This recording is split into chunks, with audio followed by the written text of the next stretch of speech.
अंकित जी, canned. Shri Hari. महाराज जी, आपके चरणों में कोटि कोटि प्रणाम। गुरु जी, आपने अपनी साधना में सबसे कठिन और निर्णायक क्षण कौन सा अनुभव किया था जिससे आपको श्री जी के प्रेम में पूरी तरह डुबोने का कार्य किया? उस एक जब किडनी फेल हुई,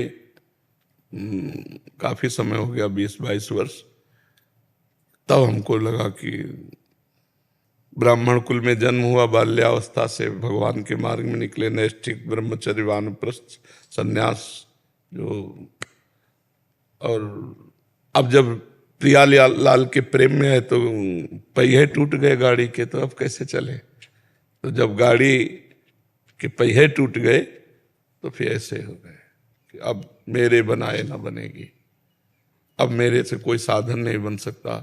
शरीर भयानक रोग से, और ये असाध्य रोग है, बस केवल श्री जी का जो पूर्ण आश्रय, भगवद आश्रय तो बचपन से था, 13 वर्ष की अवस्था से निकल पड़े थे, लेकिन कहीं ना कहीं साधना का पक्ष था।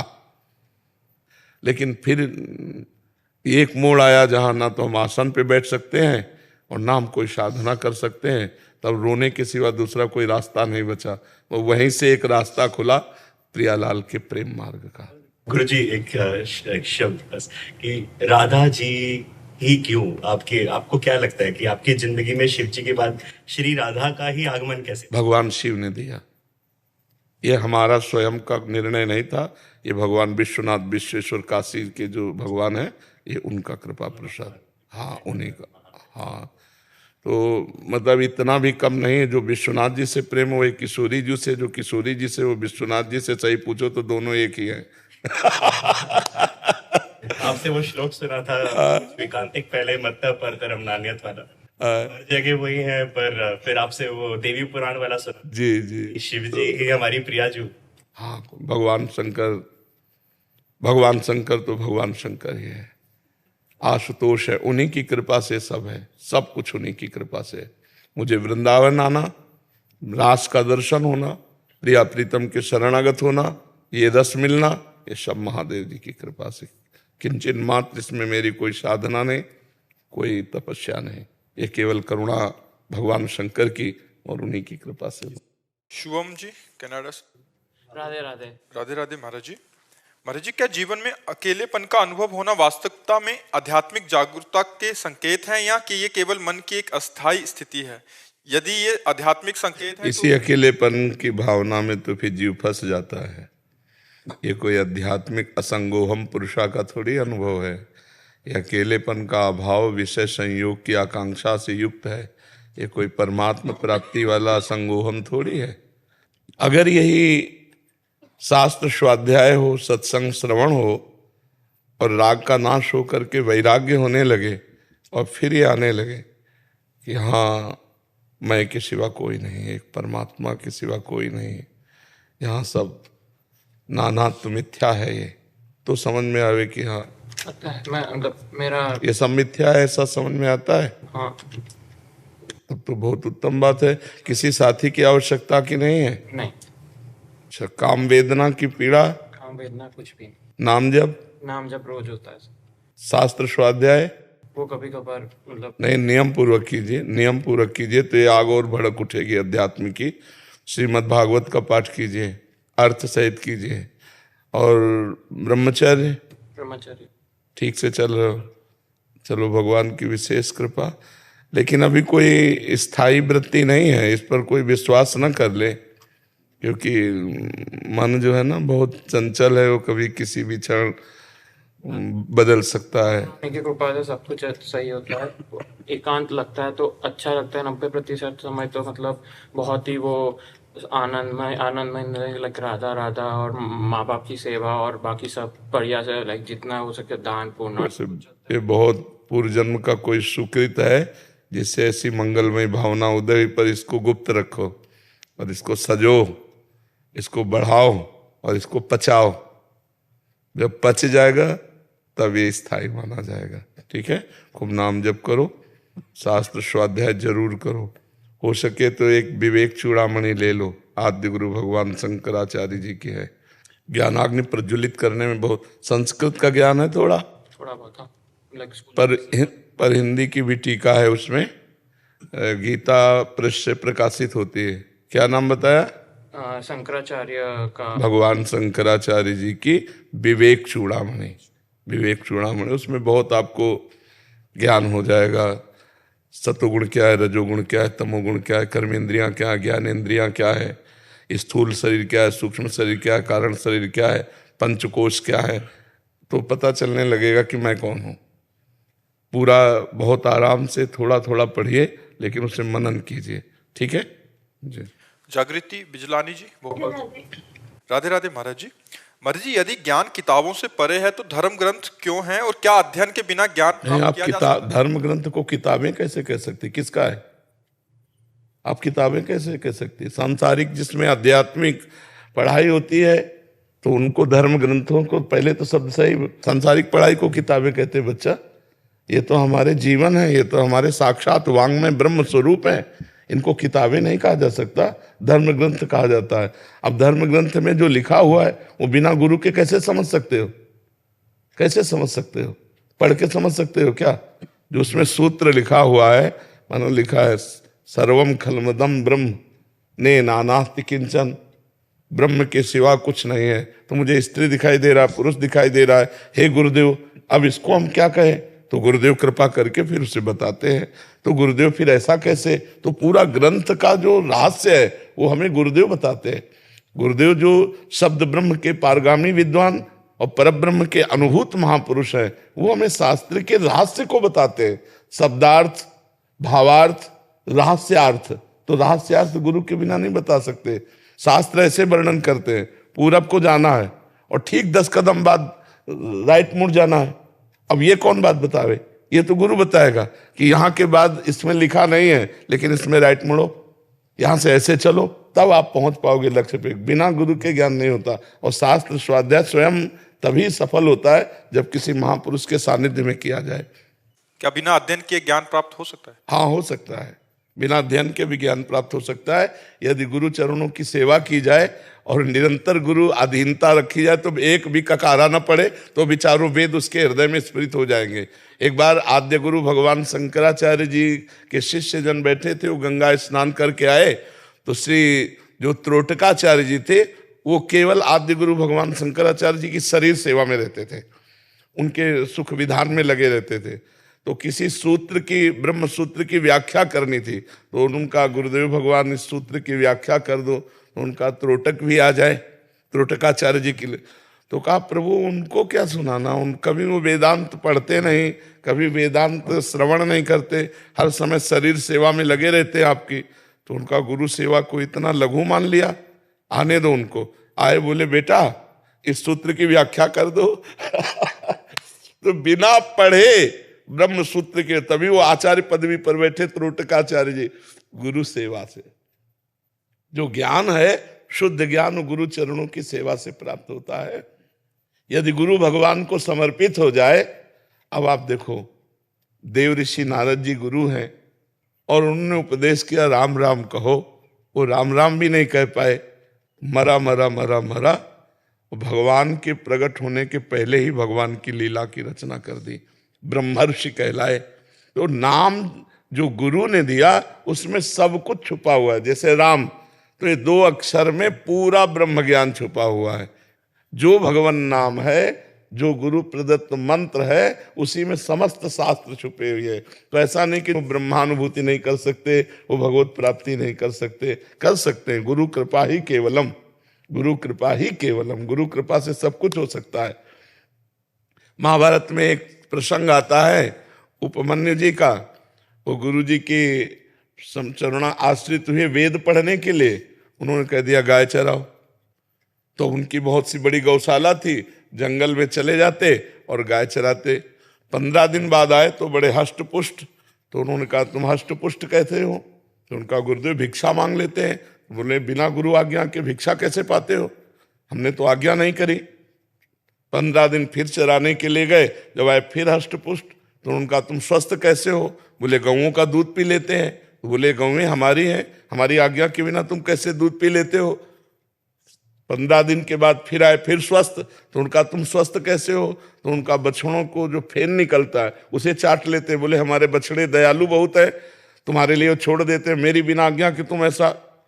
अब ये सब बंद हो गया तो उनको ज्ञान नहीं था। अकौड़े का वृक्ष होता है, छोटा सा पौधा, उसमें फूल होते हैं, भगवान शंकर को चढ़ाए जाते हैं, वो उनके पत्ते खा ले और वो जहरीले होते हैं, तो उनकी आंखें अंधी हो गई, वो एक कुएं में गिर गए। 15 दिन बाद गए नहीं तो शिष्यों के साथ खोज की, जहां गौएं चरा रहे थे आवाज लगाई तो उनका गुरुदेव मैं कुआं में पड़ा हुआ हूं।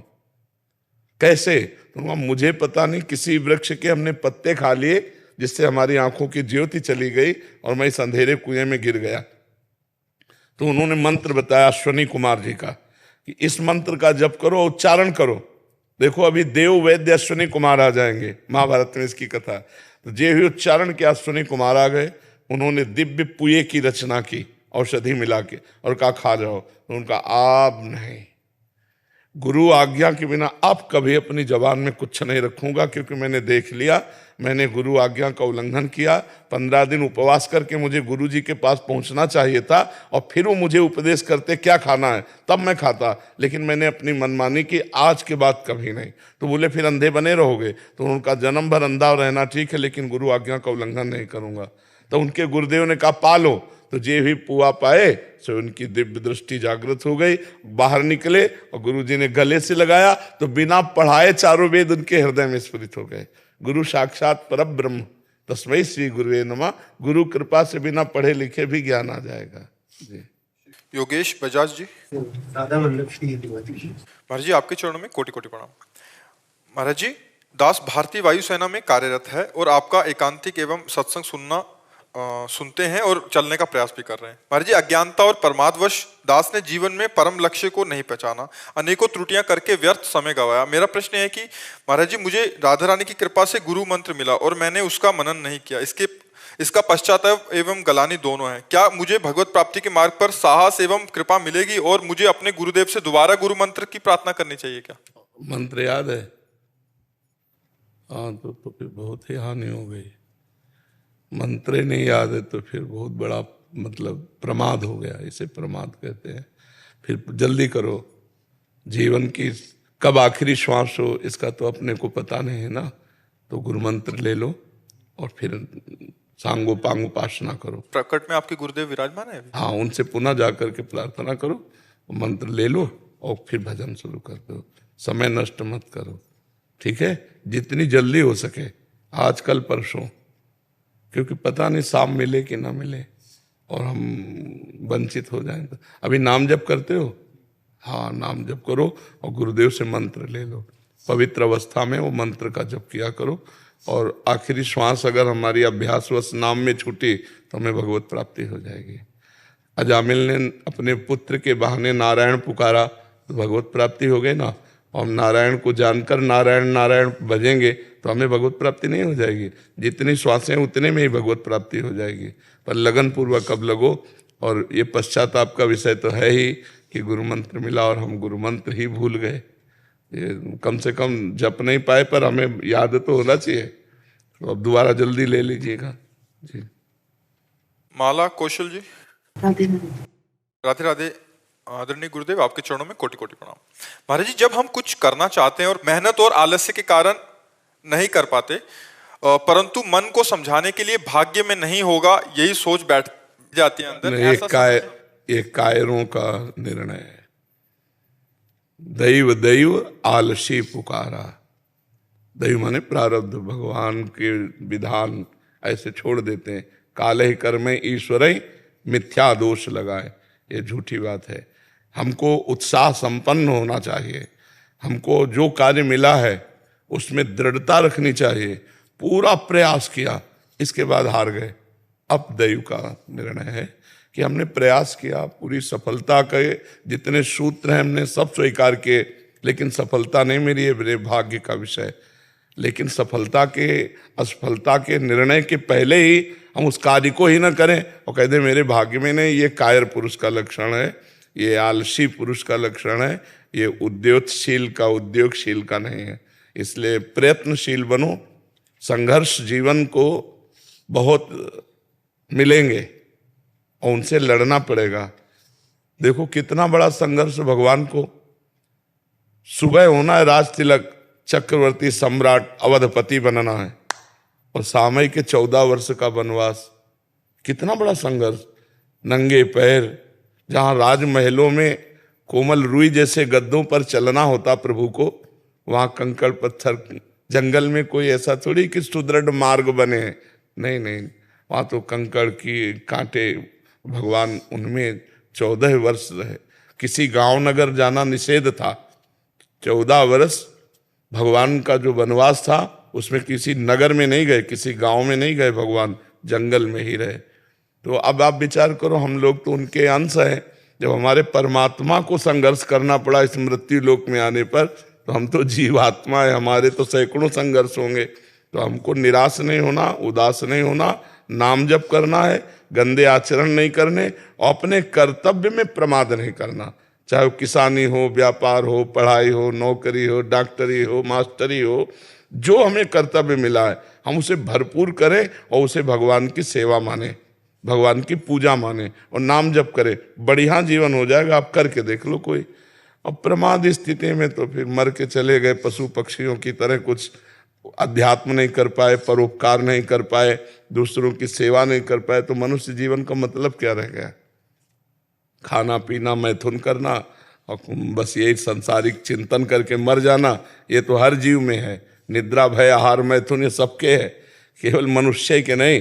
तो फिर बड़े भाग मानुष तन पावा, सुर दुर्लभ सदग्रंथन गावा। इसका मतलब क्या रह गया? इसका मतलब यही है, भगवान का भजन करके अध्यात्म में जीवन, पवित्र जीवन, दूसरों का उपकार में जीवन, तब तो लाभ मिले। आलस्य प्रमाद के लिए गुंजाइश नहीं मनुष्य जीवन में। मनुष्य जीवन प्रयत्नशील होकर हम अच्छी उन्नति प्राप्त करें, लोगों के सुख देने वाली हमारे अंदर वृत्ति आ जाए। परहित सरिस धर्म नहीं भाई, दूसरे को सुख पहुंचाने जैसा कोई धर्म नहीं है। जी सन्नी जी गुजरात से। श्री हरिवंश महाप्रभु की महाराज जी आपके चरणों में कोटि कोटि प्रणाम। महाराज जी पिछले थोड़े महीनों से बाल भोग, राजभोग और शयन भोग के बाद प्रिया प्रीतम को मानसिक पान का भोग बिना भूले लगाता हूँ। अब मेरी इच्छा है कि मुझे प्रिया प्रीतम का पर्सनल पान वाला निकुंज में बनना है। महाराज जी इस पे मेरी कृपा करें कि मैं कैसे पान वाला। अब ये तो श्री जी ही कर सकती है। तो आप पान की जब बीड़ी पवाएं भाव से, तो प्रिया जी से यही मांगे कि लाडली जो ऐसी कृपा करो कि मुझे यही सेवा मिले कि जब आप भोग पालो तो हम पान की बीड़ी आपको अपने कर कमल से पवाएं। लाडली जो ऐसी तो कुछ दुर्लभ नहीं है। लाडली जो जिनकी सेवा में जाना वो स्वीकार कर ले तो हमारे लिए कुछ दुर्लभ नहीं। उन्हीं से प्रार्थना करो, श्री जी से प्रार्थना करो, खूब राधा नाम जप करो।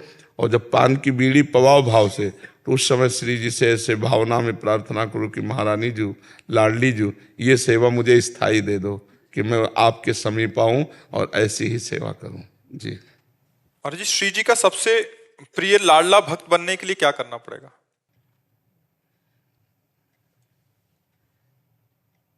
मौन, आश्रित, श्री जी के सिवा किसी का भरोसा नहीं। जैसे गोस्वामी तुलसीदास जी कह रहे, एक भरोसो एक बल एक आस विश्वास, एक ही आशा एक ही विश्वास एक ही आस, बस केवल श्री जी, श्री जी। एक राम घनश्याम हित चातक तुलसीदास। जैसे चातक केवल स्वाति की बूंद को, ऐसे ही हमारे माई श्यामा जी को राज मन से, बुद्धि से, चित्त से, आम से केवल लाडली जू के आश्रित, बस वो लाडली जू का प्यारा होता है। बहुत आप भाव से रोता हूँ, बट कब श्री जी मिलेंगे? अब ये रोना सार्थक श्री जी स्वीकार करें तब है।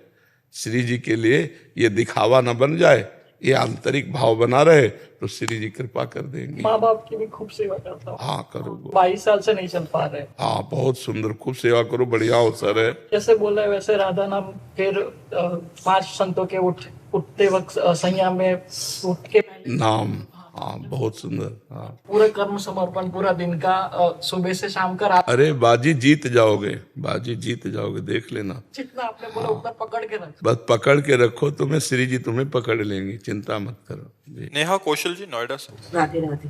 महाराज जी पिछले लगभग 15 साल से भक्ति मार्ग पर चलने की कोशिश कर रही हूँ। बहुत बार संकल्प लेकर तोड़ देती हूँ। माला जाप करने का बार बार माला पकड़ती हूँ, फिर छूट जाती है। अपने मन की कमजोरी के कारण जो विषय भोगों संसार में ये मन भागता रहता है, क्या करूँ? जब माला नियमित रूप से नहीं कर पा रही। किसका है? हाँ, श्री जी से प्रार्थना करो, ठाकुर जी से प्रार्थना करो। जो काम हमारे संकल्प से नहीं बनता वो भगवान की जब हम प्रार्थना करते हैं तो उनकी कृपा शक्ति से मिल जाता है। देखो, प्रार्थना से भगवान का अवतार हो गया। जब गौ, ब्रह्मा जी, भगवान शंकर, सब देवता मिलकर भगवान से प्रार्थना किए तो भगवान का अवतार हो गया। जय जय सुरनायक जन सुखदायक प्रणत पाल भगवंता, ये प्रार्थना है। तो हम भगवान से प्रार्थना करें कि प्रभु, मैंने तो प्रयास करके देख लिया, मैं तो हार गई, अब आप कृपा करो और मेरा भजन बन जाए, मेरे हृदय से आपका सुमिरन बन जाए, हे नाथ परोपकार बन जाए, ये मानव जीवन सार्थक हो जाए। आप हमें ऐसी बुद्धि दो और नाम जप करो। नाम जप के भी मतलब नाम जप नींव है। हर कार्य की पूर्ति के लिए नाम जप आवश्यक है, हर ज्ञान के लिए नाम जप आवश्यक है। आपके पास कितना धन है? नाम जप रूपी धन। कबीरा सब जग निर्धना, धनवंता नहीं कोई, धनवंता सोई जानिए, जाके राम नाम धन होए। जो जितना नाम जप करेगा, चाहे लौकिक उन्नति हो, चाहे पारलौकिक उन्नति हो, चाहे आध्यात्मिक उन्नति हो, उसमें सरसब्ज हो जाएगा। अब भजने नहीं तो हमारी बातें नहीं समझ पाओगे। अगर भजन नहीं तो तुम्हारी बुद्धि हमारी पूरी बात नहीं समझ पाएगी, यहाँ से निकल जाएगी। बोल तो रहे थे कुछ, क्या बोल रहे थे ऐसे, और भजन कर रहे तो एक एक बात समझ में आएगी हमारी, ऐसा लगेगा कि अमृत जा रहा कानों में।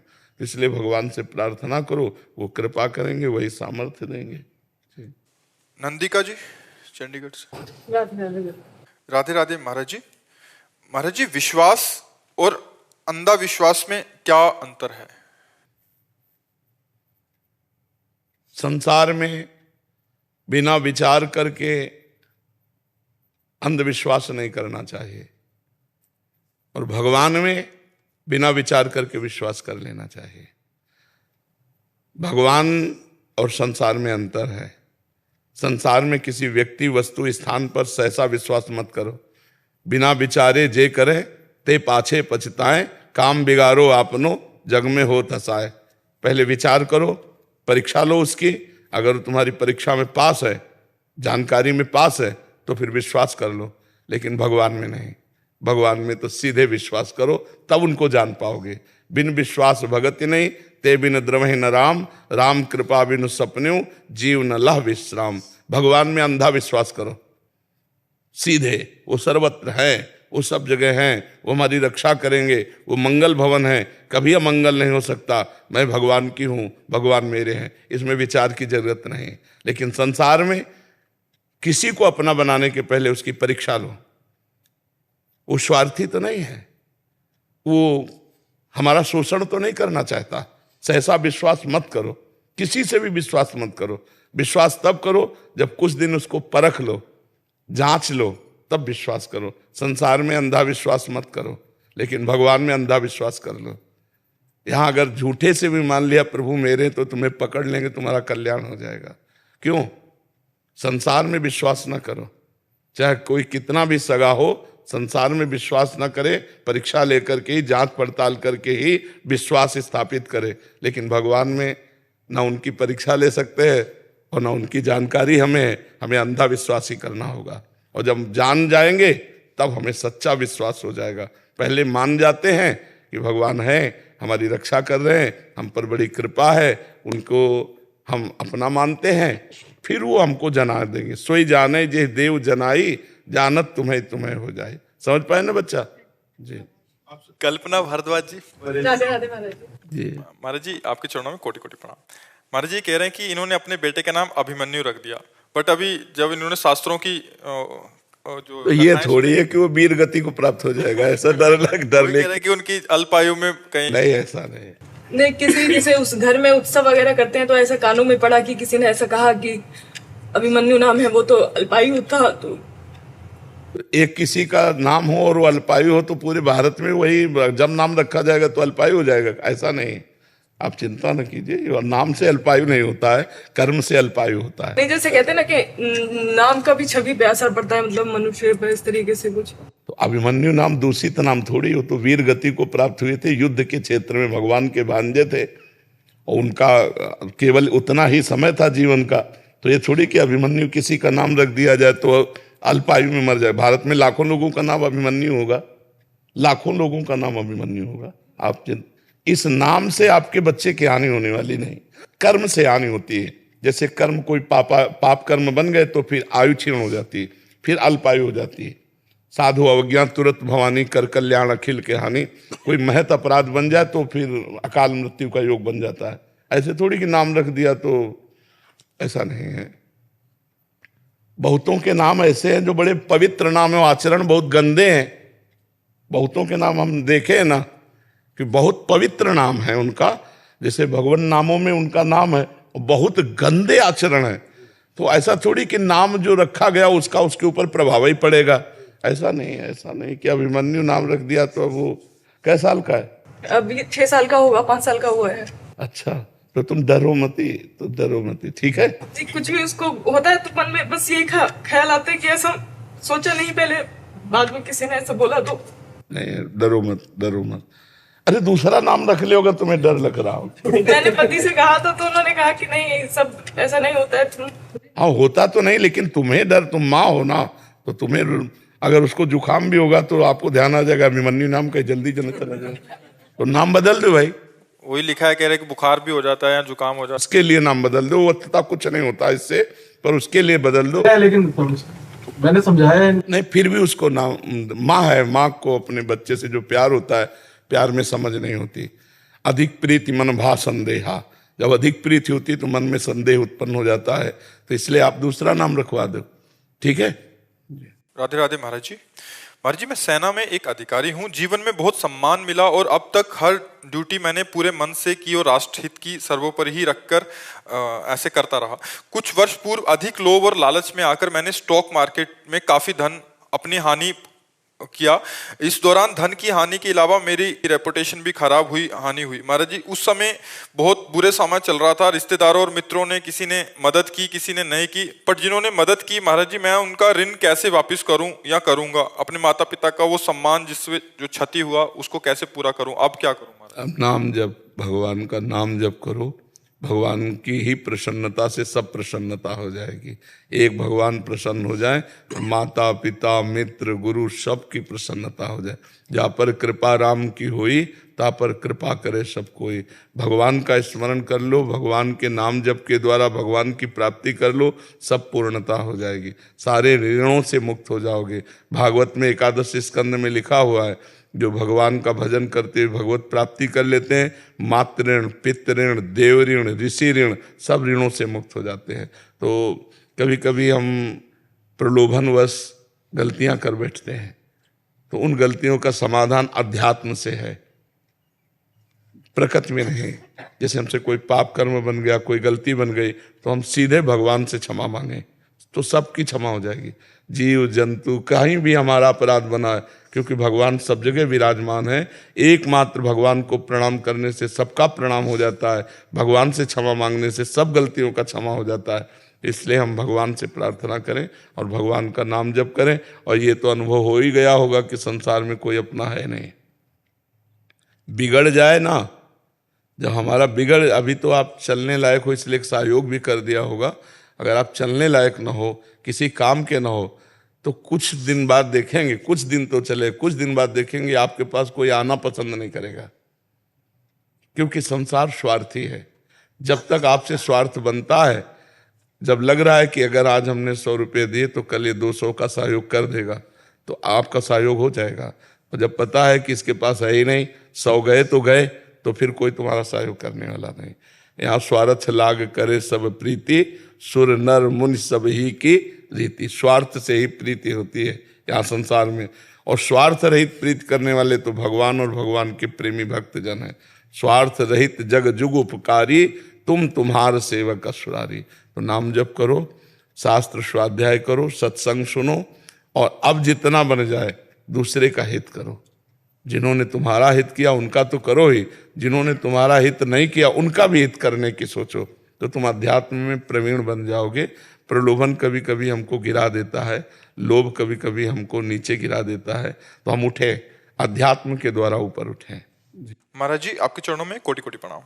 महाराज जी, कुसंग के कारण मैं हस्त मैथुन जैसी गंदी क्रियाएं करता आ रहा था। फिर मैंने आपका वीडियो देखा और आपकी वाणियों से इतना बल मिला कि आपकी कृपा से 1 साल तक ब्रह्मचर्य का पालन कर पाया, परंतु अभी कुछ दिन पहले गलती, महाराज जी बहुत बड़ा प्रश्न आ रहा है कि वो काफी समय से दृढ़ता पूर्वक चले, फिर किसी एक दृश्य के कारण या गिर गए, अभी वो फिर गिरते ही जा रहे हैं महाराज जी, फिर कैसे उत्साह आए और फिर कैसे आगे बढ़े इस मार्ग पे? इसमें क्या है, बालू का बांध है, खुला तो फिर पूरा उड़ा देगा जितना तुम्हारा संयम है। ये बहुत गंदी आदत है, ये ऐसा रोग है कि इसकी औषधि नहीं है, और नए बच्चों में बहुत फैल रहा है। छोटे छोटे बच्चे अब जैसे आपने 1 वर्ष तक रोका और किसी कारण गलती हुई तो आपको 2-3 दिन उपवास करना चाहिए और दृढ़ नियम लेना चाहिए कि अब गलती नहीं करूंगा, फिर मानो हो जाए, फिर उपवास करो, धीरे धीरे ठीक हो जाएगा। पर नाम जप साथ में होना चाहिए। नाम जप करते हो? महाराज जी 24 मिनट करता था, अभी कुछ दिन पहले वो भी सिद्ध हो गए। 24 मिनट से आपको 2 घंटे में बढ़ना चाहिए कि छोड़ देना चाहिए? फिर कैसे चलेगा?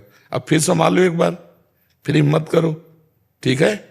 हाँ, बहुत ही मतलब ये इतना गंदा है कि इसमें डिप्रेशन और फिर करने का भी मन होता है।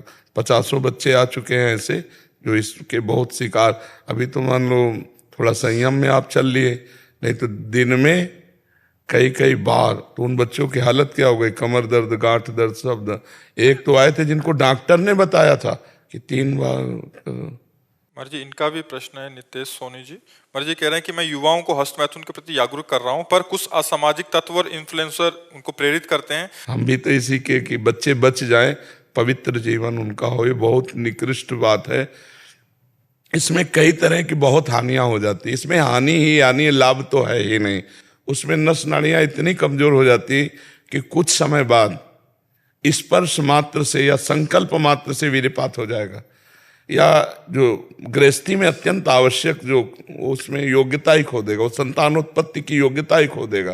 ये छोटे छोटे बच्चे सब अपने जीवन को बर्बाद कर रहे हैं। अब इस विषय में क्या है कि कोई बोलना नहीं चाहता। अच्छा, जो गृहस्थ में माता पिता है वो इस विषय में बच्चों के पास बैठकर समझना नहीं चाहते। बच्चे जिधर बहना चाहते बह रहे हैं, वो इस विषय पर कोई, और डॉक्टर हैं, कुछ फिल्म है, कुछ वेब सीरीज हैं जो इसका सपोर्ट करते हैं। ब्रह्मचर्य शीतलता प्रदान करता है, गंभीरता प्रदान करता है, ब्रह्मचर्य बल प्रदान करता है, बुद्धि प्रदान। ब्रह्मचर्य से लाभ ही लाभ है, एक भी हानि नहीं है। महाराज कुछ महिलाएं डॉक्टर है वो भी सजेस्ट करती हैं।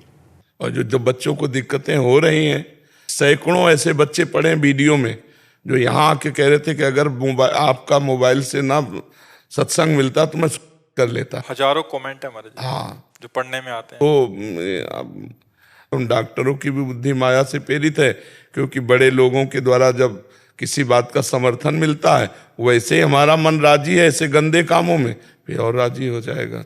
मतलब ये भगवान की माया का, कलयुग का प्रभाव है। हम ये कहते हैं कि 20 वर्ष तक ब्रह्मचर्य रहो, फिर आपका ब्याह हो तो खूब आराम से ब्याह गृहस्थी के जो संयोग हैं, जो एक धर्म पूर्वक है।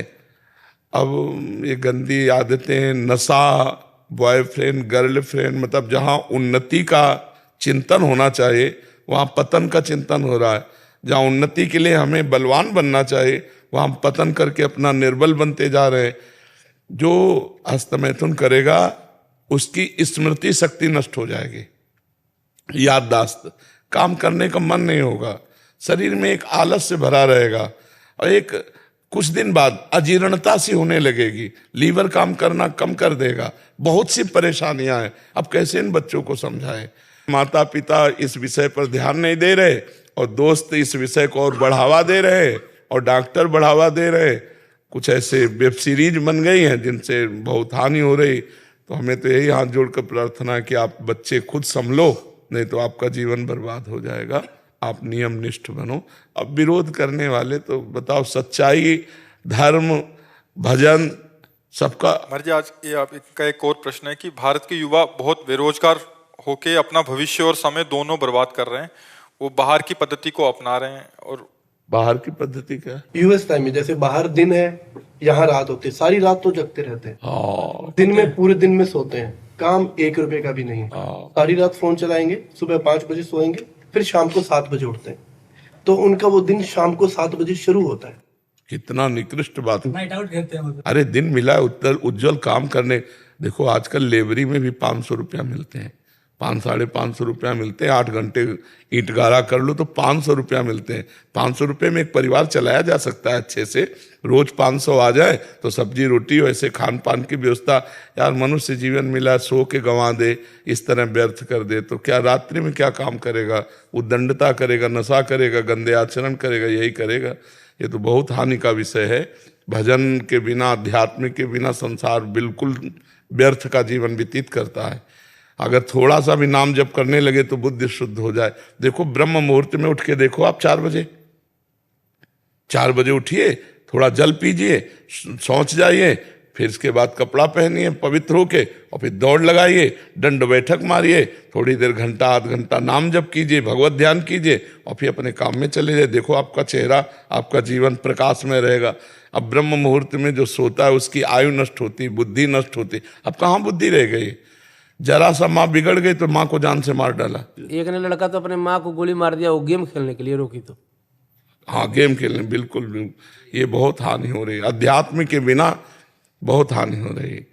जागरण करेंगे तो करेंगे क्या? हमें यह लगता है गंदी बातें देखेंगे, गंदी बातें सोचेंगे, नशा करेंगे, फिर इसके बाद गंदी क्रियाओं का प्लान बनाएंगे।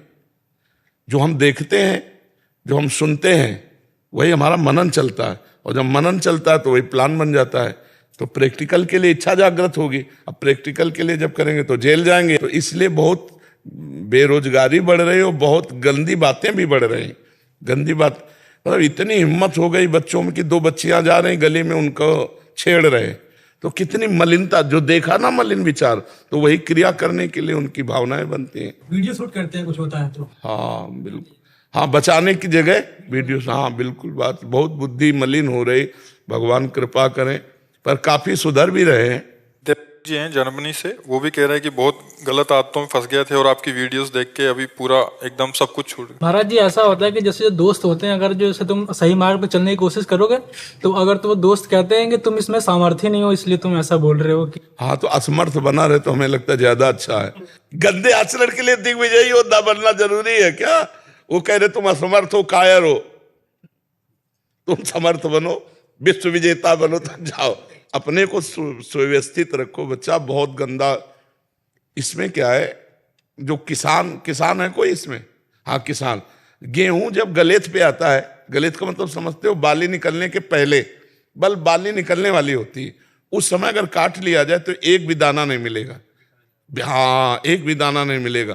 तो ये नए बच्चे क्या गलेत में है, जैसे 20-25 वर्ष की आयु हो गई, अब गेहूं पक गया, अब वीर परिपक्व हो गया, अब जैसे गृहस्थी में जाएंगे तो उनकी हानि नहीं होगी। 1 मन गेहूं दाना डालने पर 40 मन 50 मन गेहूं काटा जाता है। समझ रहे हो ना? परिपक्व अवस्था पे अगर बीच में उड़ा दे तो एक दाना नहीं मिलेगा। ये लोग बीच में उड़ा रहे हैं पूरी खेती। परिपक्व 20-25 तक ब्रह्मचर्य रहना चाहिए। वीर पुष्ट होता है उससे, फिर उससे बलवान सुंदर संतानें उत्पन्न होती है। अभी नए नए बच्चे सब नाश कर रहे हैं। पूर्वज, हमारे जो पूर्वज हुए हैं, गुरुकुल में इसीलिए बच्चे भेजे जाते थे कि बचपन से लेके 20-22 तक वो संतों के पास रहे तो सब आचार्य परंपरा, गुरु परंपरा और शास्त्रों का स्वाध्याय, ब्रह्मचर्य, संयम, नियम, और फिर गृहस्थ में गए तो बहुत अच्छे गृहस्थ होते थे। अब जो हॉस्टल में रह रहे हैं तो सब एक दूसरे, गंदी बातें, गंदा व्यवहार, और न टीचर इस बात पर ध्यान दे रहे हैं, न माता पिता इस बात पर ध्यान दे रहे हैं। हालांकि स्कूल भी सिखाता है आजकल, फिजिकल एजुकेशन में आता है यम नियम प्राणायाम प्रत्याहार ध्यान ध्यान समाधि। अच्छा आता है? हाँ ये स्कूल में है। अगर फिजिकल एजुकेशन बच्चे लेते हैं तो उसमें बताया जाता है। तो ये लेगा कौन? ये आसन प्राणायाम प्रत्याहार ध्यान धारणा समाधि, तो हाँ जरूर चाहिए। आध्यात्मिक जरूर विद्या चाहिए, क्योंकि आध्यात्मिक विद्या से ही सुधार होता है। पर जैसे ऐसे चलते हैं तो अपने दोस्त ही सब प्रतिकूल हो जाते हैं कि ये भाई साधु बन गए, ये नहीं मान। वैसे अच्छा है यार, बुरा तो नहीं कहते, असाधु तो नहीं कहते। हमको इन बातों पर ध्यान नहीं देना चाहिए, अपने जीवन को संभालना चाहिए। बच्चा ब्रह्मचर्य जीवनी शक्ति है, उसका जितना नाश करोगे उतनी आपकी हानि होती चली जाएगी। और जैसे ओवर है तो जो आपने कभी कुछ क्रियाएं नहीं की और स्वाभाविक आप सो के उठे और देखा वो ब्रह्मचर्य नहीं होता, संतान उत्पत्ति करने वाला वीर्य नहीं होता। वो स्वाभाविक जैसे दाल में फेन होता है ना, वो फेन नष्ट होता है। और जब आपका इस तरह का व्यवहार होगा और फिर चिंतन होगा, फिर जब निकलेगा तो असली निकल जाएगा। तो उससे बहुत बड़ी हानि होती है। किसी भी तरह हमारे नौजवान और नए बच्चों को ये बात समझ में आनी चाहिए कि हस्त मैथुन तो जहर है, बहुत बड़ा जहर है। इस पर तो ब्रेक मारनी चाहिए। और फिर ये जो गर्लफ्रेंड बॉयफ्रेंड चला है, ये भी बहुत खतरनाक है। क्योंकि जैसे एक बच्चे से प्यार हुआ तो हम कह रहे हैं दोनों प्यार करो, हम मना नहीं कर रहे। और आगे चलकर जब आपकी रास्ते परिपक्व हो जाएं तो अपने माता पिता से मिलकर ब्याह कर लो, तब आप गृहस्थ धर्म का प्रयोग करो। तब तक दोनों ब्रह्मचर्य से रहो, प्यार करो, प्यार में कोई परेशानी थोड़ी है, दोस्त बनाओ, कोई परेशानी। लेकिन बॉयफ्रेंड ब्रेकअप, फिर बॉयफ्रेंड, फिर ब्रेकअप, इसे क्या कहते हैं? व्यभिचार। तो गर्लफ्रेंड ब्रेकअप, अब ये क्या बच्चों के संस्कार बन रहे हैं, गंदी वृत्तियां बढ़ रही, ये बहुत नाश का कारण। माता पिता को सावधान हो जाना चाहिए, अपने बच्चों को संभालें, नहीं आगे चल कर के बहुत हानिकारक होगा, ये बहुत हानिकारक। अच्छा, जैसे एक बच्ची का स्वभाव बन गया है कई पुरुषों से मिलने का, अब उसका ब्याह होगा, वो अपने पति से संयम में रह पाएगी? वो उसकी आदत उसके पूरी गृहस्थी को चौपट कर देगी। इसकी वजह से आजकल लीगल मैटर्स इतने बढ़ रहे हैं, after marriage legal matters, divorce वाले केसेस। हाँ, बिल्कुल बिल्कुल बिल्कुल बिल्कुल। अब वो हमारी बात बच्चों की खोपड़ी में घुस जाए तो है, समझ में आ जाए कि बॉयफ्रेंड गर्लफ्रेंड बहुत बड़ा जहर है जो आपको पतन के मार्ग में ले जाएगा। हम दोस्ती के लिए नहीं मना करते, अच्छी दोस्ती करो, अपने मनोनुकूल लड़का देख लो या लड़की देख लो और दोनों प्यार करो, और उस प्यार को जीवन भर करो, हम मना नहीं करते। लेकिन जब तक ब्याह ना हो जाए तब तक ब्रह्मचर्य से रहो। ऐसी गंदी बात नहीं कि ब्रेकअप और फिर दूसरा, फिर तीसरा, फिर चौथा। अगर आपका दोस्ती की तो निर्मल दोस्ती करो, और जब माता पिता से मिल मिला के ब्याह कर लो, फिर पूरे आजीवन प्यार करो, तब तो प्यार तुम्हारा। ये ब्रेकअप कहाँ से आ गए? हमें तो ऐसी बातें सुनने को मिल रही हैं कि बच्चे बनाते ही इसीलिए, कोई दोस्ती का निर्वाह करने के लिए थोड़ी बनाते हैं। बाबा आजकल ये स्टेटस मैटर बन गया है बच्चों का, कि अगर नहीं है हमारी गर्लफ्रेंड नहीं है तो हमारा स्टेटस डाउन है। डाउन है। अब मैं स्कूल में रहा हूँ, हाँ, मैं एडमिन में रहा हूँ पहले, तो क्या अच्छा गर्लफ्रेंड बनाने के बाद वो पवित्र रहते हैं? नहीं, वो स्टेटस सिंबल है ना, मेरे दोस्त की है मेरी नहीं है। बच्चों के अंदर एक ऐसा स्टेटस सिंबल बन गया, कॉम्प्लेक्स क्रिएट हो गया उनके। हाँ, पर गलत है ना, ये सुधार होना चाहिए। और जी 2 शब्द राधा नाम गाना चाह रहे थे, गा के सुना। श्री राधा श्री राधा राधा श्री राधा श्री राधा श्री राधा श्री राधा राधा श्री राधा श्री राधा श्री राधा श्री राधा राधा श्री राधा श्री राधा श्री राधा श्री राधा राधा श्री राधा श्री राधा राधा रासेश्वरी रम्या कृष्ण मंत्राधिदेवता सर्वाद्य सर्ववन्द्या वृंदावन विहारिणी वृंदाराध्या रमा अशेष गोपी मंडल पूजिता सत्या सत्य परा सत्य भामा श्री कृष्ण वल्लभा वृषभानुसुता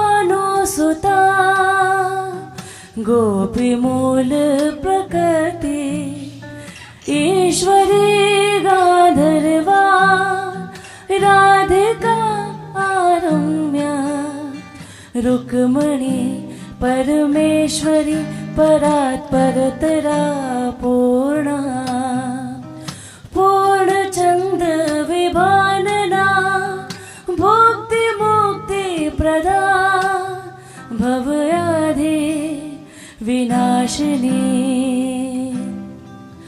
राधा राधा राधा राधा राधा राधा राधा राधा राधा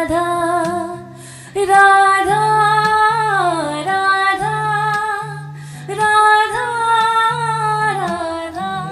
राधा राधा राधा राधा राधा राधा राधा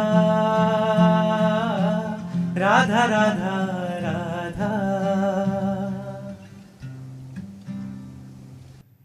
बहुत सुंदर। एक दुपट्टा और चुनरी दे दो, बहुत सुंदर। श्री जी राधे राधे महाराज जी, आपके पावन चरण कमलों में दासी का कोटि कोटि प्रणाम। महाराज जी, आत्मज्ञान की प्राप्ति कैसे होगी, क्योंकि मन अभी भी काम क्रोध ईर्ष्या द्वेष रूपी विकारों में फंस जाता है, ये विकार बहुत हावी हो जाते हैं। देखो साधक हो इसलिए हम तुम्हें बता रहे, इसे पकड़ना। जब हम भजन करते हैं तो बगल में एक रील चलती रहती है मन की, या तो भूत का चिंतन होगा, या भविष्य की कल्पना होगी, या वर्तमान का व्यर्थ चिंतन होगा। एक रील अपने आप चलती है, वो मन की है। जब तक वो निर्मल नहीं होगा तब तक वो फेंकता रहेगा जो उसमें भरा हुआ है। जब हम गुरु मंत्र जपते हैं या भगवत ध्यान करते हैं या ब्रह्म विचार करते हैं तो साइड में वो अपने विचार फेंकता रहता है मन। अब हमें उन विचारों पर ध्यान न देकर न राग करना है न द्वेष, और निरंतर गुरु प्रदत्त मंत्र और नाम का जप करें तो धीरे धीरे जो मन की वृत्तियां हैं काम आदि क्रोध आदि की, ये शांत हो जाएंगी। एकमात्र भगवदाकार वृत्ति रह जाएगी, वो रीले खत्म हो गई। अब जो आप चला रहे हो वही मंत्र केवल चल रहा है, वही नाम चल रहा है। अब ये 50 वर्ष भी लग सकते हैं इसमें, और ये 5 महीने में भी हो सकता है। अब साधक की योग्यता है कि किस कोटि से वो तन्मयता धारण करता है चिंतन में। इसके लिए हमें किसी के आशीर्वाद की जरूरत नहीं है, इसके लिए हमको प्रयत्न की जरूरत है। जो हमें नाम मिला है, जो हमें उपासना मिली है, जो मंत्र मिला है, उसमें हम तन्मय हो और बहुत जल्दी मन को हम डिलीट करें। निर्मल करने के लिए जो उसकी असद वृत्तियां हैं, वो जब सद वृत्तियां हम जो जप रहे हैं ये उसमें भर रही हैं और असद वृत्तियां निकल रही, ऐसा चिंतन करो। न राग करो न द्वेष करो, उदासीन रहो, तो वो वृत्तियां नष्ट हो जाएंगी। और जहां वृत्तियां सब नष्ट हुई असद, भगवदा का फिर कहने की जरूरत थोड़ी पड़ेगी। फिर तो ऐसा अमृतमय आनंद है कि ब्रह्मादिक के भोग सब विष सम लागत ताहि, नारायण ब्रज चंद्र की लगन लगी है जाए। वो फिर संसार के भोगों की तरफ नहीं। स्वात्मा रामम विषय मृग तृष्णाम भ्रमयति, आत्मा राम पुरुष कभी विषय मृग तृष्णा में भ्रमित नहीं होता। तो अभी क्या है, हमारा देह भाव नष्ट नहीं हुआ। जैसे कितना भी साधन करो आपको यही रहेगा मैं स्त्री हूं। जब तक ये स्त्री भाव है तो इसी अहम में काम क्रोध आदि का आक्रमण रहता है, रहते नहीं है। आगमा पाइनो अनित्यास तास तितिक्षस्व भारत, भगवान कह रहे मात्रा स्पर्शास्तु कौन्ते शीतोष्ण सुख दुखदा, आगमा पाइनो अनित्यास, ये आने जाने वाले नाशवान है। काम स्थायी वृत्ति नहीं है, देखना थोड़ी देर रहेगा फिर चला। अगर आप चिंतन के द्वारा उसको बराबर संयोग देते रहे तो भी स्थायी हो सकता है, लंबे समय के लिए हो सकता है। इसमें सावधानी यह है कि कुसंग न होने पावे और कोई भी ऐसी गंदी बातें चिंतन में ना लावें। स्वाभाविक जो चिंतन हो रहा है उसमें हमें कोई परेशानी नहीं होनी चाहिए। हमें नाम जप या मंत्र जप के द्वारा उसको नष्ट कर देना चाहिए। और जहाँ हृदय निर्मल हुआ फिर आगे का तो मार्ग अपने आप भगवान हृदय में ही प्रकाशित हो जाते हैं।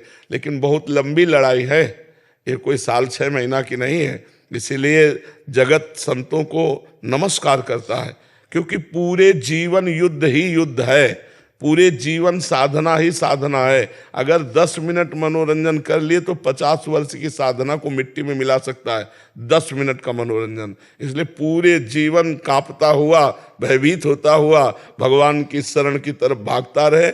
जब अंतिम श्वास है तब हम निहाल हो गए, या फिर जीवन मुक्त हो जाए, ब्रह्मबोध हो जाए तो फिर कोई बात नहीं। इसलिए साधना में तत्पर रहो, डरो मत। ये काम क्रोध आदि की वृत्तियां तुम्हारे ही नहीं सबके हृदय में उत्पन्न होती हैं। इनको साधना के द्वारा क्षीण किया जाता है, पूर्णतया नष्ट नहीं होती। पूर्णतया तो ब्रह्मबोध होने पर या भगवत साक्षात्कार होने पर, पूर्णतया न समझ ले कोई, ये क्षीण होती है, स्फुरित हुई चली गई।